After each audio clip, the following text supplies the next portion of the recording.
Rentabilidad y riesgo en decisiones de inversión. Sesión 1. Bienvenidos, en esta presentación se desarrollarán las nociones iniciales de rentabilidad y riesgo en decisiones de inversión, para lo cual se debe conocer el financiamiento de las inversiones y conceptos fundamentales como el ROE, valor financiero, capitalización de mercado y la tasa de crecimiento.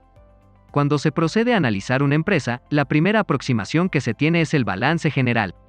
Este indica, al margen de los conceptos contables involucrados, el nivel de inversiones, las cuales pueden ser financiadas por deuda y capital. Se sabe que la deuda puede ser de diversos tipos como por ejemplo bonos, deudas bancarias o de proveedores. Por otro lado, se encuentran los accionistas, los cuales realizan aportes dirigidos al capital social. Asimismo, periodo a periodo se generan utilidades, las cuales se reparten como dividendos y parte de ellas se queda como utilidad retenida. Cuando el balance general se observa desde la perspectiva contable, las inversiones conforman la parte de los activos.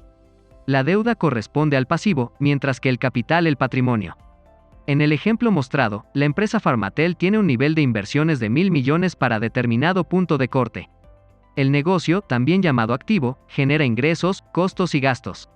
En el ejemplo se observa que los accionistas invierten 600 millones y esta inversión genera una utilidad neta de 30 millones. A partir de esta situación, se plantea la preocupación por saber si la empresa gana o pierde con esta inversión.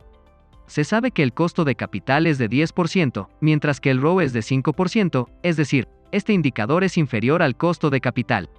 El valor financiero del patrimonio corresponde a la utilidad neta entre el costo de capital.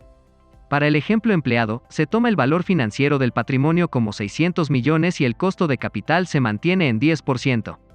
Esto indica que la utilidad neta mínima que se debería generar es de 60 millones. En otras palabras, la inversión debe generar un rendimiento mínimo de 60 millones. Sin embargo, en el caso que se está evaluando, la utilidad neta es de 30 millones, lo que junto con el costo de capital de 10%, da como resultado un valor financiero del patrimonio de 300 millones. En otras palabras, el valor que se le devuelve a los inversionistas es de 300 millones cuando antes era de 600 millones, lo que significa que la empresa pierde valor. El concepto de la utilidad mínima esperada proviene del patrimonio y el costo de capital o rendimiento mínimo esperado. En el ejemplo presentado, la utilidad mínima esperada es de 60 millones. A continuación, se analiza un caso en el que la utilidad neta corresponde a 108 millones, lo que genera un ROE de 18%. Es importante mencionar que se debe rendir no sobre del patrimonio contable, sino sobre el valor financiero del patrimonio. Por ejemplo, la valorización o la capitalización de mercado de la empresa en bolsa a determinada fecha es de 880 millones, mientras que el valor de patrimonio es de 600 millones. Entonces surge la pregunta si se debe medir el rendimiento sobre 880 o 600. Retomando el ejemplo anterior, se vuelve a hacer el análisis comparando las cifras ahora con el valor financiero del patrimonio. La utilidad mínima esperada ahora es de 88 millones y el ROE pasó de 18 a 12.3%. Este indica que sigue siendo rentable, pues es mayor que 10%, sin embargo, cae en 5.7%. La diferencia corresponde al valor agregado, EVA por sus siglas en inglés. En el ejemplo desarrollado, el valor agregado es de 20 millones, pues la utilidad generada es 108 millones mientras que la utilidad mínima esperada era de 88 millones. Si el mercado intuye que el programa de reestructuración de costos se consolidó en el tiempo o el nivel de ingresos toma un mercado adicional, ampliación de mercado, el inversionista confía en que el mercado se va a consolidar. Ahora el mercado confía en que estos 108 millones se convierten en un flujo constante, entonces la base ya no será de 88 millones, sino de 108 millones. El efecto que se produce es la revalorización del patrimonio. Al ser 108 la utilidad nueva, se procede a revalorizar la empresa con la misma fórmula, lo que da como resultado el valor financiero de patrimonio de 1080. En términos de corto plazo, se ganó 18.2, pero en términos de largo plazo, la diferencia de encuentra entre 880 y 1080. Se genera un band de 200.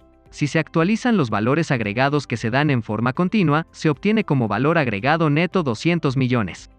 Cuando se gestiona y se producen modificaciones de ingresos y costos, se sabe que puede ser por un tema coyuntural, pero si el mercado apuesta que la modificación es producida por un cambio estructural que queda en la empresa, entonces se genera un valor agregado que aumenta el valor, como en el ejemplo mostrado anteriormente.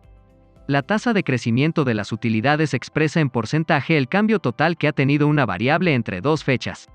En el ejemplo, esta tasa corresponde a 2% y tiene un efecto en el valor financiero del patrimonio, pues pasa de 1080 a 1350. Para incluir esta tasa en el valor financiero del patrimonio se le resta al costo de capital, tal como se observa a continuación. A continuación, se presenta un proyecto en el que se invierte 210 millones con un BAN de 56, la tasa de rendimiento corresponde a 10%, el proyecto rinde 13.1% con un BAN de 56 millones. Cuando el mercado lee que se realiza una nueva inversión que tiene como resultado 56 millones como bondades del proyecto, el valor financiero del patrimonio de 880 millones se incrementa en los 56 millones generados, por lo que el patrimonio se valorizaría en 946. Gracias por su atención.